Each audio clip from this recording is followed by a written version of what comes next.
Hey,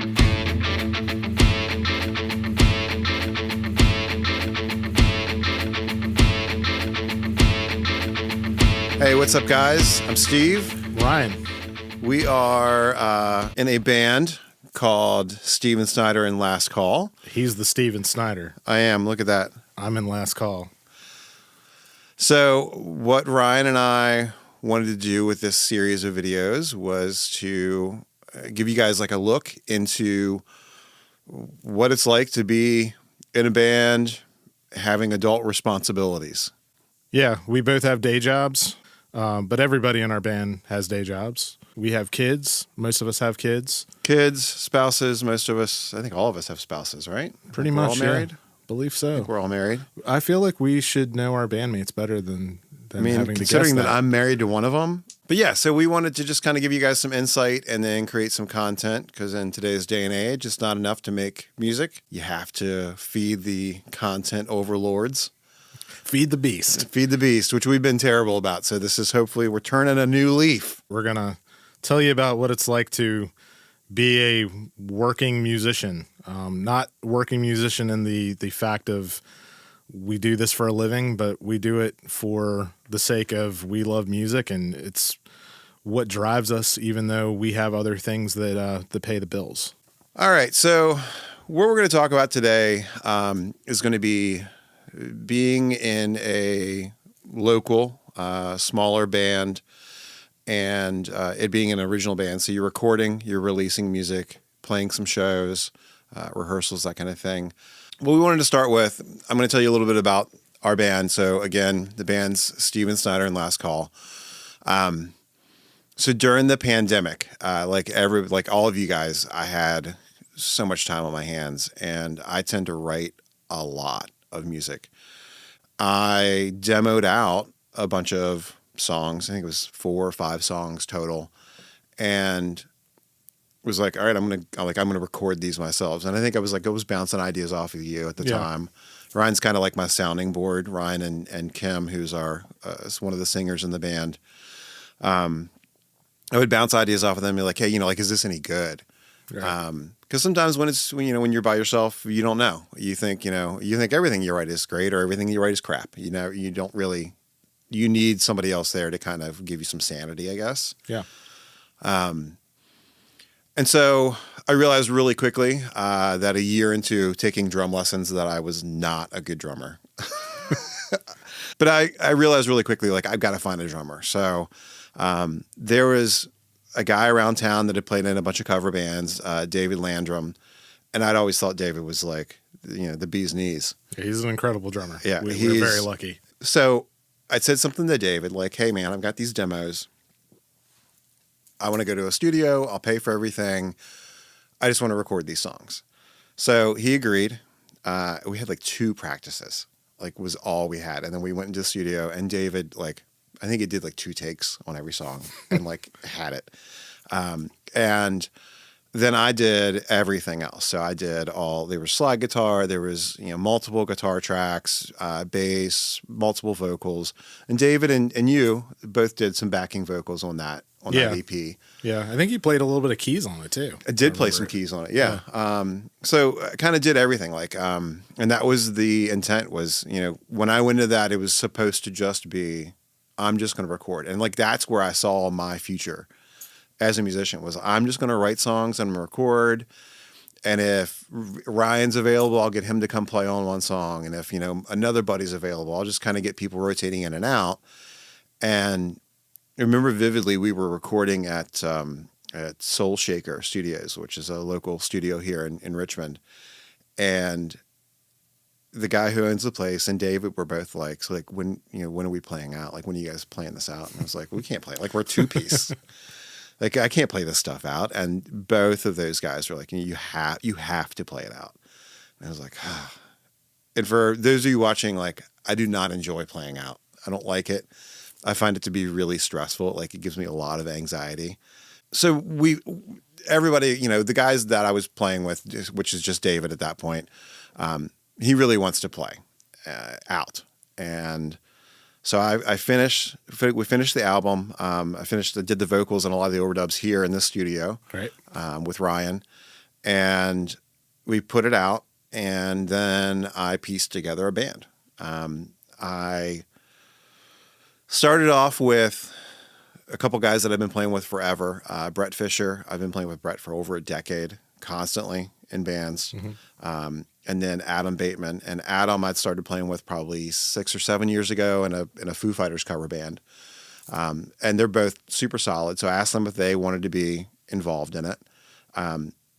Kim, my wife Kim, had just started doing vocal lessons maybe a year and a half-ish before, and her vocals had come so far that I was just like, said to her, like, hey, you want to come, be a singer in this band? And then I approached you about being involved in it. And I said no. Yeah. You were like, I don't have time.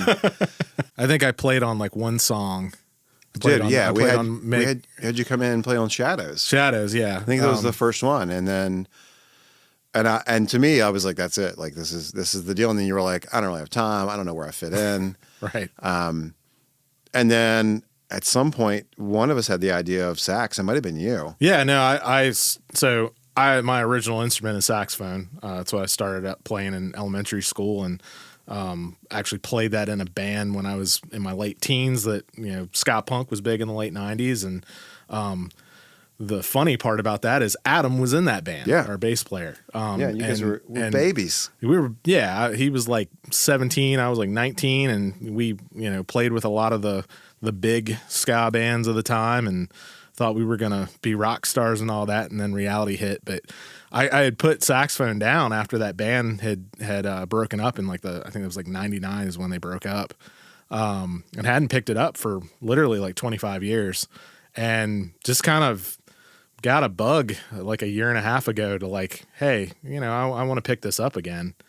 And luckily it was kind of like riding a bicycle, and I got my chops back fairly quickly. I mean, I'm still learning and working on it. I'm definitely not as proficient on it as I am on guitar, but I think I do a fair job. You do a great job. But it adds a whole, I remember after the first time you came over, either calling you or texting you and being like, oh my God, like it's so much, like everything's different now. Like it changed the whole. It's a dynamic. It's definitely a dynamic shift for the type of music that we play. Yeah. I would say like we're southern like alt rock kind of. Yeah. You got with a little bit of soul, a little bit of hard rock tendency in there too. And I think the saxophone and the fact that so many people in the band can sing, and you can have harmony vocals and layered guitars, and you and Brett both can play slide pretty well. So we switch off on that stuff. So we've got a good variety of stuff. But so like once we had Ryan in the fold, and it was probably a good 6 to 8 months before you finally kind of came around and were like willing to commit to it. But once that happened, then we were off to the races. And we then recorded a full-length album at a couple different studios, but primarily all at Space Bomb. I think the bulk of that was done at Space Bomb, another local... really cool studio in Richmond, Virginia. Yeah. I mean, all those tracks, like all the rhythm parts of it. Right. So drums, rhythm guitar, bass. And even so when we record, we don't do the lead lines live. We're just both playing rhythm parts. Right. All that's together at the same time. And it was most of those things were the first or second take. And then we overdubbed. That's how real rock and roll is made, kids. I think it's how well rehearsed, because we're not recording on tape machines, right? Like we don't have the resources to do that. But we take the kind of that mentality. Yeah. And I remember because I was going to overdub all my parts. So when we were in those sessions, I was basically acting as producer. So I was sitting in the control room with the engineer, and he had never heard this band before. I mean, this is a studio that you can just book time, and you can be horrible or you can be great. And, we're just some bozos off the street. Yeah, and I think again, most of the tracks were able to be recorded within 2 to 3 takes at most. And the engineer was just floored by that. He was just like, I hardly ever get bands in here that are this well rehearsed. We didn't think Not to toot our own horn, but it goes to the fact that, again, most of the people in our band have been playing. We've kind of honed our craft. I do feel there is a level of professionalism there. We wanted to go in and be super tight and just nail stuff. And a lot of that had to do with money. True. Right? Like, because you're paying for studio time. Yeah. Like, so you don't want to be in there like all day long and spend however much money that studio charges you per hour and get, like just your drum tracks done. Right. Like, so we all came in very prepared, and that's kind of how we approached everything. We're also a band that, like, for the most part, practices, once a week or thereabout.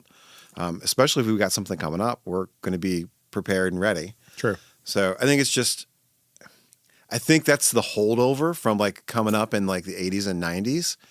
And you had to, because you were recording, even in the 90s, you were recording to like an ADAT. So it's still tape. Yeah. It wasn't easy to just cut and paste everything. Yeah. So if you had a really good engineer, they could do it easily. Yeah, but if you went to your buddy's house, there was no punches. Like, you just had to get it right. Right. So I think some of that holds over. And now, listen, there's plenty of mistakes, and we did plenty of punches. Don't get me wrong.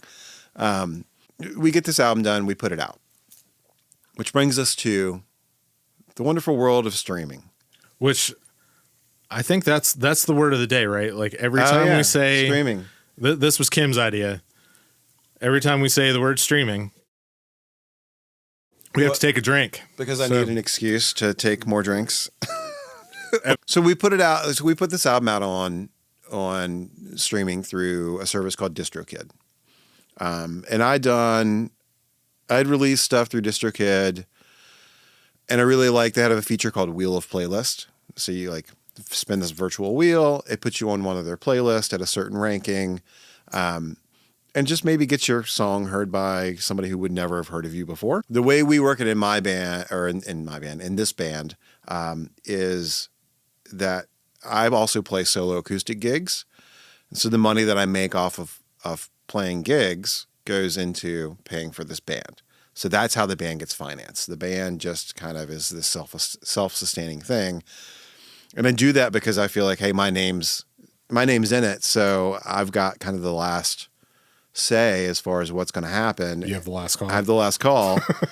And so because of that, like, I feel more responsibility to kind of carry most of that of the financial responsibility. Like, I don't necessarily want my band to have to pay for studio time or to pay to put stuff out or to pay for merchandise. Like, I want you guys to basically just show up and play your instrument and have a good time.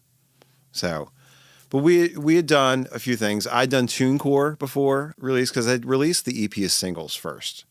And I think maybe the second or third one I went to TuneCore. And TuneCore was fine. There was no issues with TuneCore. And we'll be really clear, up to this point, I've had no issues whatsoever. I just heard better things about TuneCore. And so I was like, oh, let me try them. They were just really expensive. Like, out of all the places you can go, they're one of the more expensive ones. But then we went to Disrtokid. We released this album, and I'm trying to rapidly get through the succession. And we're using their Wheel of Playlist. And again, this is like a virtual thing. It puts you on one of their playlists. They've got a bunch of playlists. And we're checking our numbers, and our numbers are nothing to write home about, right? Like, we're not paying any bills off of our streaming services. Well, how can you when you only get paid tenths of cents on each stream? Yeah, I mean, you have to have like millions of streams to get any kind of substantial, and it's not even substantial, like to even start recouping your cost for making that recording. Right. So one night I look at our stats, and on Spotify, like, we had a couple thousand streams, and I'm like, oh, that's weird. And you can see with the stats, you know how you can see where it happens. Right. So I'm looking at it, and it's all over the place. Like, some of it's where we're from in Richmond. Some of it's from New York. Some of it's from Helsinki and Bangladesh. And I'm like, this doesn't. They love the Southern rock in Bangladesh. Yeah. Well, and I was like, that's weird. And then the next day we had 7,000 streams in one day, which for us is crazy. That's an absurd amount of streams for us, a little local band from a medium-sized town, to have. So I immediately contact Spotify and say, hey, I don't think these are legitimate.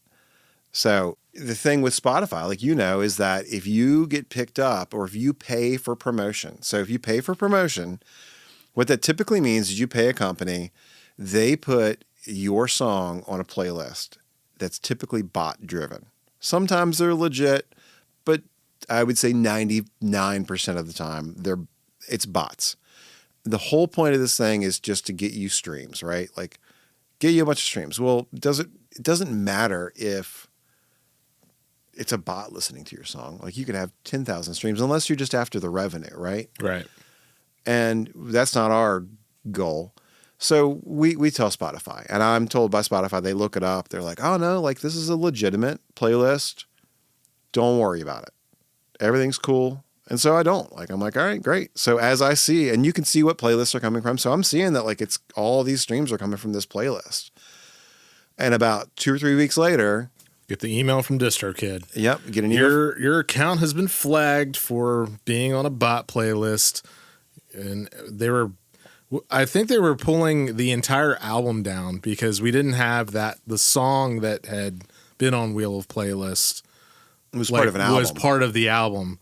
So they don't just pull the song down; they pull the whole album down. They pull that whole whatever was released with. So if it had been released as a single, I think it would just be just that one song. Right. Yeah. But yeah, so then we go into action. I contact Spotify, and I'm like, "Hey, I told you guys about this. Like, I have I'd saved the transcript, so I send them a copy of the transcript. Here's where me and one of your reps talk about it. They told me not to worry about it." And Spotify responds with, oh, it does look like it was a botted playlist, but we didn't decide to take it down. Your distributor decided to take it down. You need to take it up with them because they've got the power to keep it up. So I'm like, all right, cool. So let's contact DistroKid. Yeah, so we get in contact with DistroKid. DistroKid says, oh, no. It wasn't us. It was Spotify. Spotify told us that we had to take it down. Only Spotify can tell us that it can stay back, they can stay up. So there's like 3 or 4 days of this back and forth where in my feeling, Spotify's pointing a finger, DistroKid's pointing a finger. And what nobody's doing, and nobody's even talking about doing, is going after the playlist. Like, that's the thing. So Spotify doesn't go after the playlist. They go after the artist. Right. And they pull the artist. It's your fault. It's your fault. Keep in mind, in this scenario, I'd done no paid promotion whatsoever. I had only used the promotional tools provided by DistroKid, who was my distributor. I could only use their stuff. I did some searching on the internet and found out that basically this is like a known problem for DistroKid, that in the past couple years that they've had these issues where basically their playlist are where people who are running these bot playlists go to find bands. And what they hope is that you'll see, oh, I had all these streams from whatever playlist, and then you'll contact them and then you'll pay for promotion. Right. So it's like they're hoping that's like a free trial. Right. But again, I'm only using the services that are provided by the company that I paid to release my music. It was like, hey, I've only used your stuff. And basically they were just like, tough titties. Like, both them and Spotify were very just kind of like, you'll just have to release it again. Like, not like you can't, not this is down forever. You can't ever release it again. You just have to release it. You have to re-upload it. And while that's a pain, the other big thing is it costs money. You have to pay again to redistribute all your music. That, and guess what, kids? Your stream count goes back to 0. Yeah. So all those legitimate streams gone. And so Spotify, I think this was in the last year, they decided, you know what? Unless you get 1,000 streams, we're not even going to think about paying you. And it's 1,000 streams per year. So every year you start over again. Yeah, that's right. That's a good point. But for a small local artist, from a mid-sized town. We're not obviously banging down the doors of Warner Brothers and Sony with our music. You know, getting to a point where we have over 1,000 streams to get a little bit of something to help recoup those recording costs. Yeah. And those promotional costs that we had some CDs made up and these lovely koozies made up and things like that to help promote the record. And to just know that, you got to start at zero every year. But then when this happens, you got to start at zero again. After the album had only been out for maybe 4 months? I don't even think it was Something that like that. long. So like that happened in January. It came out in September. End of January, came out in September. So it's yeah. what, 5 months? Yeah, 5 months. It was like, I mean, honestly, like Ryan can tell you, like I have a tendency to react very emotionally. I was really very upset. I don't want to use the word, I mean, I was pissed, but I was more upset than anything else. And more so because I felt like I was getting the runaround. Like I was getting the runaround from Spotify. I was getting the runaround from Disrtokid. Everybody that I talked to was like pretty much just like, oh, well. Like I remember going home and talking to Kim and telling her like, you know, I feel silly for feeling this way, but like I could feel like I'm being victim shamed. Both of those companies were just like, well, you know, you shouldn't have gotten picked up by a bot playlist. And I'm like, well, they didn't. Playlists don't have to have your permission. If your stuff's on a streaming service, anybody can put your song on their playlist. Right. So it's funny how this didn't happen with any other streaming service than Spotify. Yeah. So that was the other thing. Like, it wasn't an issue on Apple. It wasn't an issue on Deezer or Tidal or Amazon, YouTube. Yeah. None of the other places. And it's not an issue. Those places do not penalize you. I think it has to be pretty egregious for them to penalize you. Like it has to be like, okay, you're obviously just trying to game the system. Spotify, I personally know 2 or 3 other artists in Richmond that this has happened to. So long story short, like we pull all of our music off Disrtokid. Same, for lack of better term, knee-jerk reaction of... Yeah, I was definitely like, well, screw these guys. I mean, granted, I only had like 2 songs up, but I was like, this is stupid. You know, the whole thing of them basically blaming the artists and the whole pointing fingers. Oh, it was Spotify's fault. No, it was Disrtokid's fault. Like, come on. Like you said, just go after the playlist. That's the problem. The artist isn't the problem. It's the playlist. Yeah. Very few artists have got the extra cash to do that. Like, nobody's doing a paid promotion like, oh, I hope somebody in Bangladesh listens to my song. Like, I would look at those numbers and be, like, amused at, like, oh, well, we should go tour in Italy because we've got all these streams there. Like, we're not going to tour in Italy. Right. Like, I think that's the other thing is that, like, so to me, it's not even about the money. Like, I assume I'm going to make 0 money off of a recording. It's more about like, I want to get these songs out there and people to hear them. Right. And so that was what motivated me. And so the idea of like that I would pay to have my songs heard by a bot, like, what do I care? I don't care about a bot listening to my songs. Like, I want real people to hear it. Right.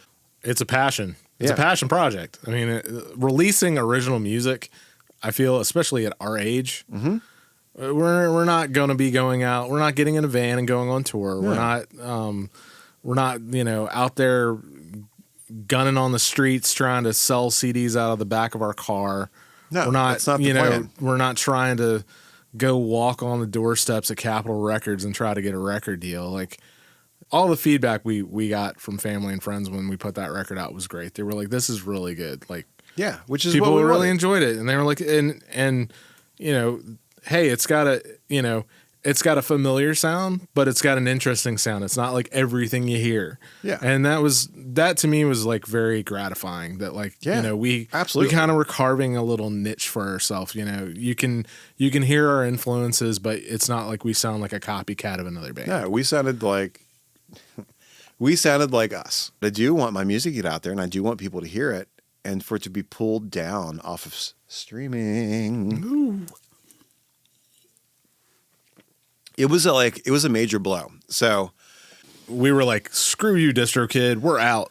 Yeah, and And that brings it. Yeah, you're right. So you're right. yeah, so and me being me, I'm immediately like, oh well, I'm pulling my stuff, you're pulling your stuff down, I'm pulling my stuff down. Unified front. Yeah, unified front. They do have a thing on there where you can pay for legacy, but they do have a thing in there called like leave a legacy where you pay a flat rate, and even if you stop your subscription, they will keep it up.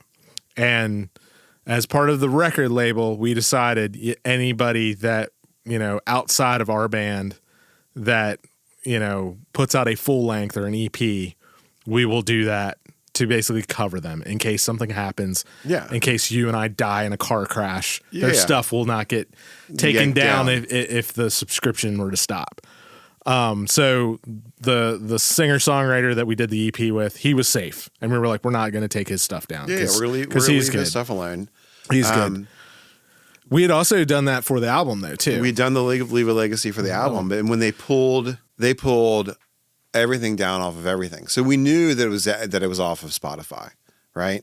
But we were still up on all the other streaming services. And they pulled us down and they were like, oh no, you guys didn't pay for that. And Ryan, who's on the ball with everything. Well, I mean, the studio is run as a business. I have a separate banking account for it. So it's pretty easy to go look through the bank records and be like, see who I paid. And it was like, oh, look here. Here's a $49 charge. Yeah. And guess what that equates to? That album, because it was like right around the time that we released the record. Yep. And I think their reaction was, oh, we're so sorry. If you redistribute your music, we'll put it back up on everything again. Like you have to give us back. You have to re-upload everything. Right. You have to do. And so we were like, just forget about it. Like we don't want to do business with you. Refund us the money because you all suck. Yeah. But then we learned pretty quickly. So we did quick searches, and what we were looking for was streaming.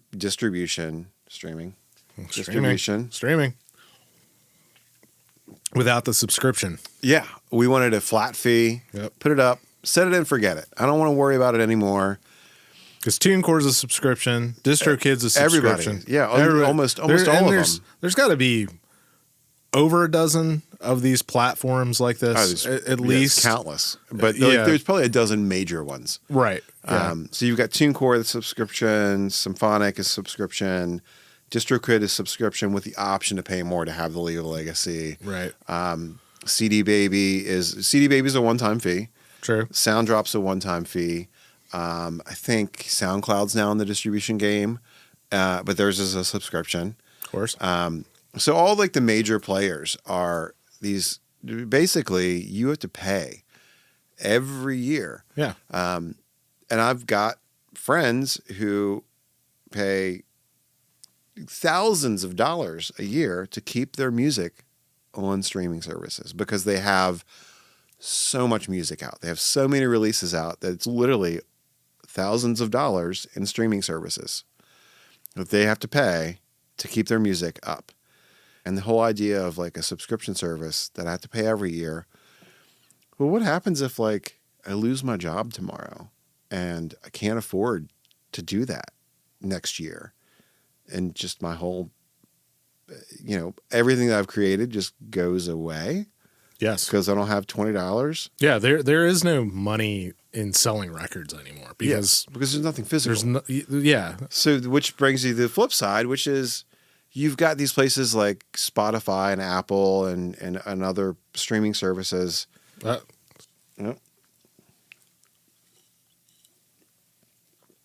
pay very little.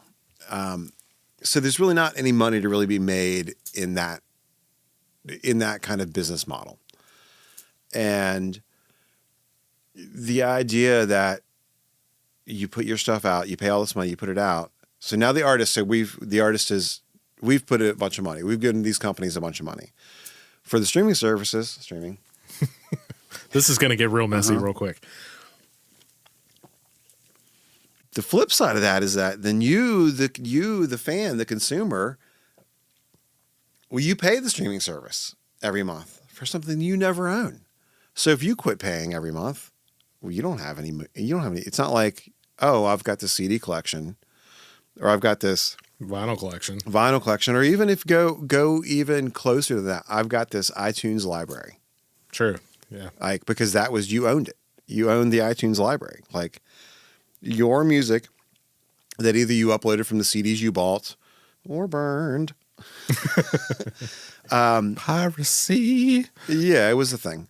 So going back 20 minutes ago when we were talking about screw Disrtokid, we're out. Yeah, we're out, man. I immediately was like, all right, we got to find somewhere else to get this stuff uploaded. Yeah. Like, we're going to get the, because we're not going to be down for long. We're going to pull it. We're going to yank our stuff off Disrtokid, and we're going to be back up on streaming in a matter of days. It's going to be great. It's going to be wonderful. It's going to be great. You're going to love it. So I'm doing the Google search, and of course we knew we didn't want to go to TuneCore. That was obvious because we knew that going in. Yeah. CD Baby looked kind of expensive-ish. Yeah. I mean, I'm just doing a search. I'm looking through Reddit, forum, posts and stuff like that, and I kept seeing Sounddrop. I'm like, oh, I'm releasing on Sounddrop. They got it up quick. It's cheap. Da da da da. I go to Sounddrop. Super cheap.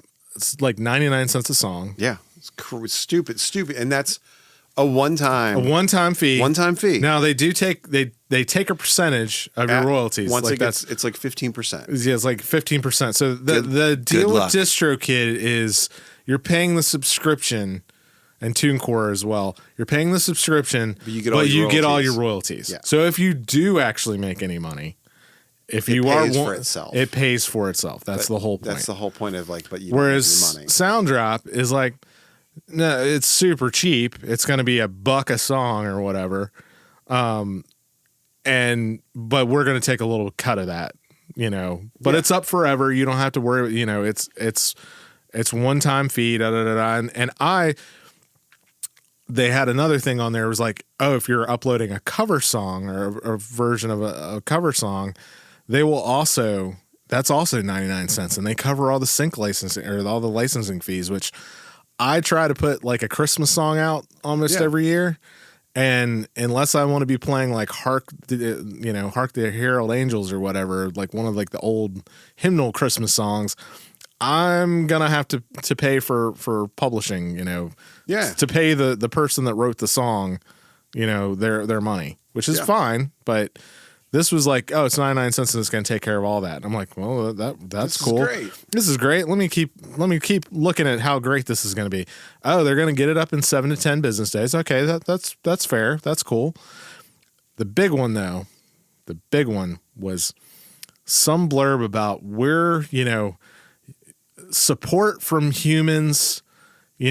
Something to the effect of like musicians like you. Yeah, support from, and I'm like, you're gonna get a response. We had such, again, the whole back and forth with Disrtokid, it put such a bad taste in our mouth. Oh, and Spotify. You're talking to bots, right? You're talking to the little AI chat bot for a while, and then if they feel like it's escalated enough, they'll get you to a real human, and maybe you'll get a response in a few days, but whatever. So to me, I was like, check the box, check. Cool, Steve, hey, we need to get on this. Yeah. I'm going to go ahead and I'm going to upload my song, and I'm going to get it up there. And, we decided, the record label thing probably doesn't make sense at this point. I'll do you and I'll do me, and we'll be happy together kind of thing. Yeah. So this was February 3rd. We did that. Yep. But we're taping this on March 4th. Still not up. And no response. So we've both sent in multiple. Which that's been the most maddening part of it. So I think I gave it. So the way it works is, you upload you upload your track, you upload your artwork. And because we were uploading music that had already been put up on streaming. Sure. We already had the ISRC codes, or these different codes they have. It's almost like a, I guess it's how they track the song or whatever. It's like your barcode. It's like your barcode. Yeah, exactly.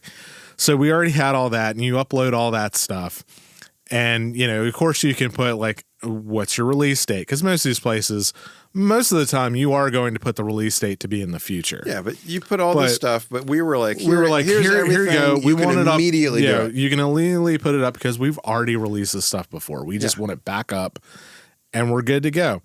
And so it would be like, okay, well, it's going to take a few days for it to get reviewed by our people to make sure. And I don't know if they're reviewing it for content or to make sure that like the audio file you uploaded isn't corrupt or whatever. Yeah. They're like, we're going to review it. And then it gets sent to the streaming stores. Yep. Yeah.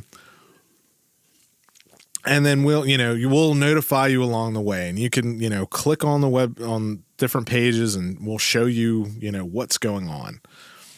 Every day I'd be checking on this, and I know you were too. Yeah. Pending approval. And I'm like, okay. And like after like a week, I was like, let me go again and look and see what this pending approval means.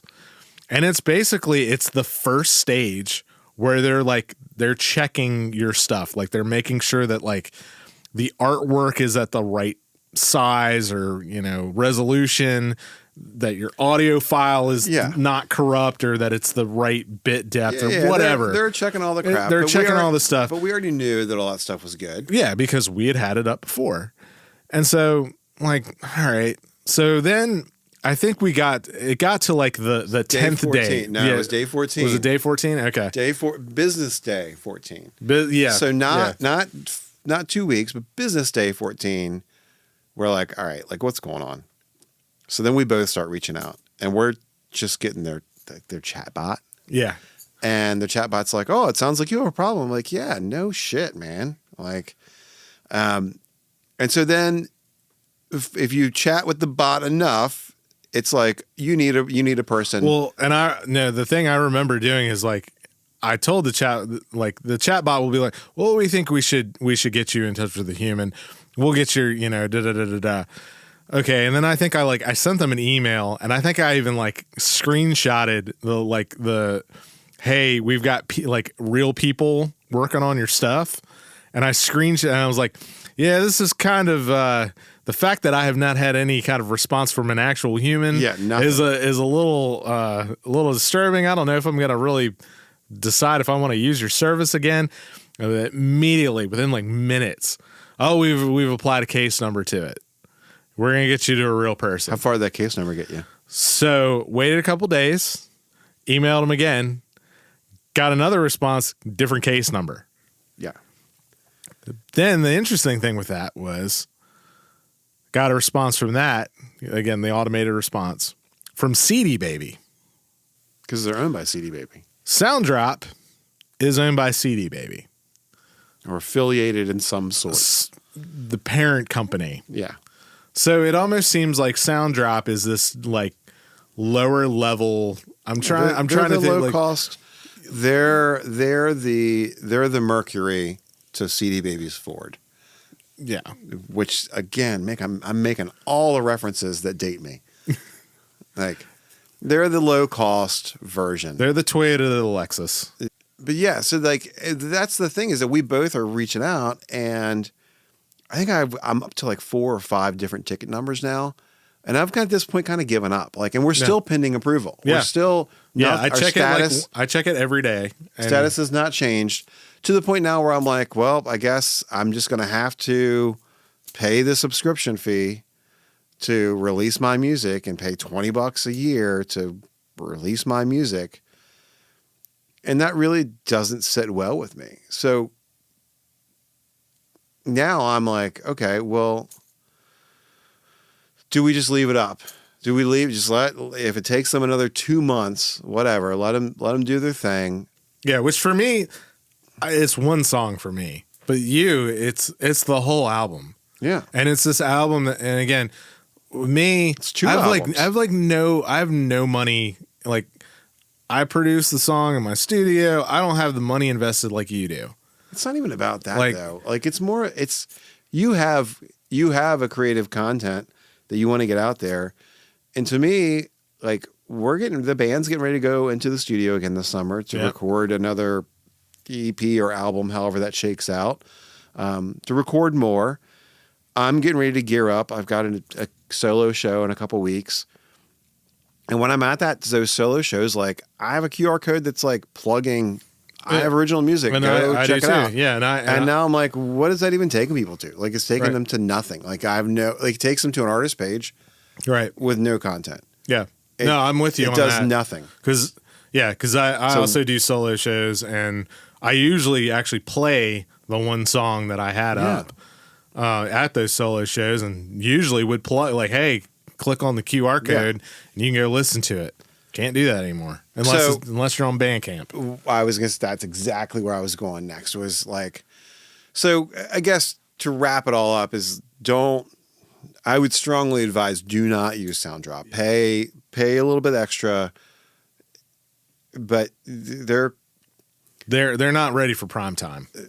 Yeah, I don't know. I don't get the impression they really care. Like, it's not. Yeah. There is no customer service. Yeah. So if something goes wrong, everything goes right, I'm sure there's plenty of people that have great experiences. Well, I think it should. So again, it being part of CD Baby also has the you pay it once thing, and they also have like a deluxe pack, the Pro package where it's like $80 and you get white glove service basically. But who's gonna pay $80? So if you want $80 per release, so whether it's a single or an album or whatever, you pay that. So here's the other thing: is that like you have multiple releases. So like I have two. I have an EP and I have the album. I would have to pay that $80 twice because you have to pay it per release right? Every year. That's the kicker. Every year. Same thing with all the other streaming. Like, so the subscription things. It's not just $20 a year for all of your catalog. It's $20 a year for each individual release. So that's how, like, I've got friends like Jim who are paying lots of money to keep because they've got 10 albums and 15 or 20 singles that they've released over the past 20 years. But Disrtokid, I believe, is like it's the flat fee per year, and you just get whatever. I think Disrtokid is. So it's sad because in the long run, out of all the subscription, I think Disrtokid is actually the best. They are, that's like, the sad part. I think like you just have to make sure you don't put your stuff on their playlists so that it gets picked up by bots. Yeah. So I think the sad part is that, at least for me, I think if it's not uploaded by this weekend, I'm going to be going back to Disrtokid. Yeah. Because it's like, out of all the evils, it's the less evil. Well, so we brought up Bandcamp earlier. So here's the thing: is you can go to Bandcamp and you can upload your stuff there. People can stream it there. People can buy it and download it there. You can give it away for free there if you want. Right. You can put a $0 amount on it. Right. And put whatever amount you want on it, and people can get it there, and they can listen there. And I know a lot of musicians that's how they listen because it's free. It's a completely free service. And it's free to upload. You can upload directly to them. It's this really cool thing. And they do like Bandcamp Fridays where you keep 100% of all the money that you make. Like there's no fees or anything like that.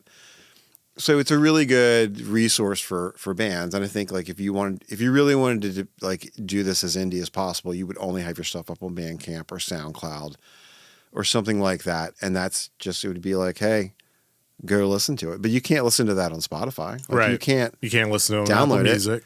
You can listen to it on Apple Music. So you can. Okay. Because if you buy it and you download it, you can add it to your iTunes library. Okay. All right. And then it's there. But that's a whole extra step that most people are not going to take. And you have to have Apple Music. It's not the only one that I know of that does it. Spotify is the accessible, it's there. Well, it's Spotify's got the lion's share of listeners. Yeah, we looked that up actually. Wasn't it like 500 million? Yeah, it to was like Apple Music's like 125 million. It was because I remember that was a fun back and forth conversation where you were like, "Well, Apple's got to be close to Spotify." I'm like, "Nope, it's not even a contest." So I will say, when all this happened, I was also so disgusted with Spotify, and I'd been with Spotify since our buddy Ian told me about it. Right. It's like I probably bought in the first year that it was around, and had the family plan. So the wife and kids can listen to it. Yeah, and we all have separate things. We were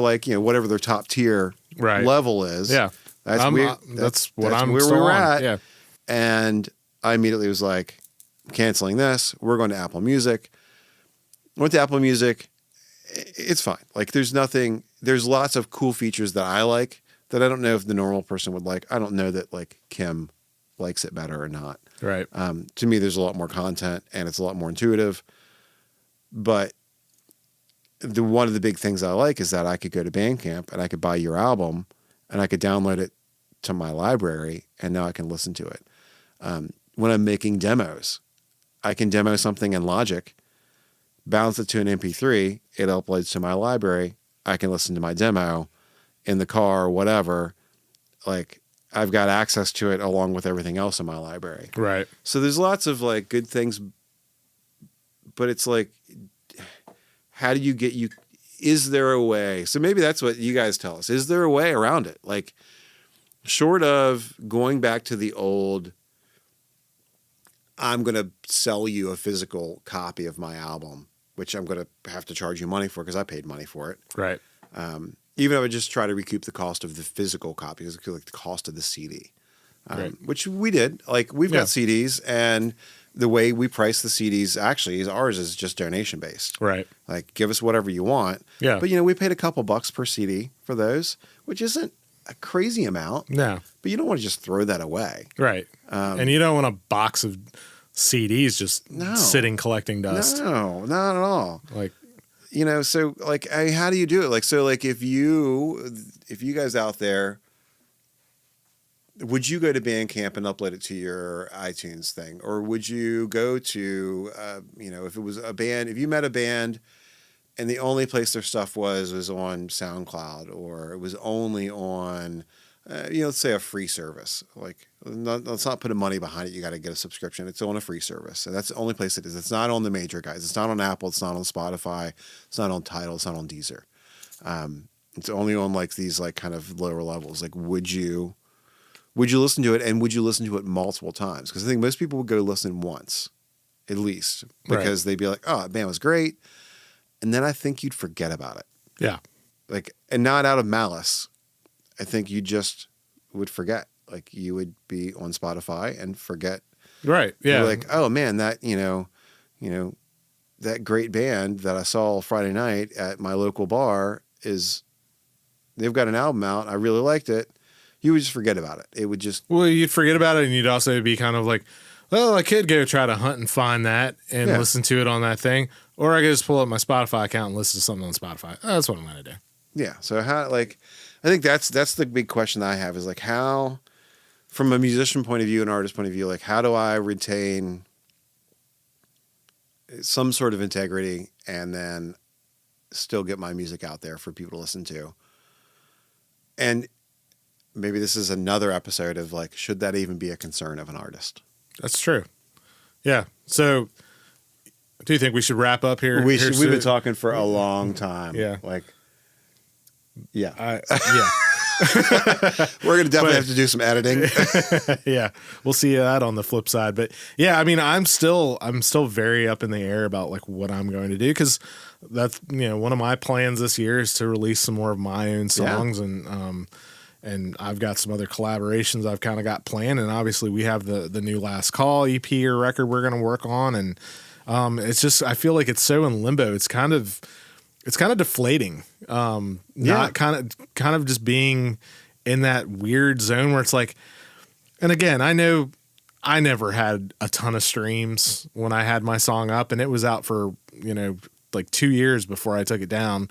And I definitely had less than 1,000 streams, but it was there. If somebody, again, at my solo shows, if I played the song, I could talk about it, and I know I got some plays through that. Yeah, I'm sure you can plug it. Yeah. You had something tangible, even though it wasn't physical. You had something tangible that you could hopefully engage people with to hear. And if they liked it, awesome. Maybe they would share that with their friends. Maybe they wouldn't. But it was something that like I knew like, hey, there's the opportunity. I think that's the thing. There's the opportunity for people all over the world to hear this. Yeah. If they find it. Yeah. And that's what's kind of don't want to say depressing, but just because there's worse things going on in the world right now. Oh my gosh. Than what we're dealing with. That's a whole nother, and we won't get into that because we're focused on this. But in the grand scheme of things, there's a lot worse things happening to a lot of people than the fact that our music isn't up on Spotify. We're definitely being like first world problems right now. Yeah, but again, this is a passion project. It's what we're passionate about, and I want the opportunity to have people be able to listen to my stuff and listen to our stuff. So that's kind of what's happening there. I think we're hoping to make this a regular thing. We hope if you get through it or you got through some of it that you dug it, and maybe you'll come back and listen. I think we're gonna talk to other band members. Yeah, I think we're gonna talk to other band members. I think what we there'll be more stuff to come. Like I don't want to put words in our mouth, but like I really want to use this platform as a way for you all to get to know us. To me,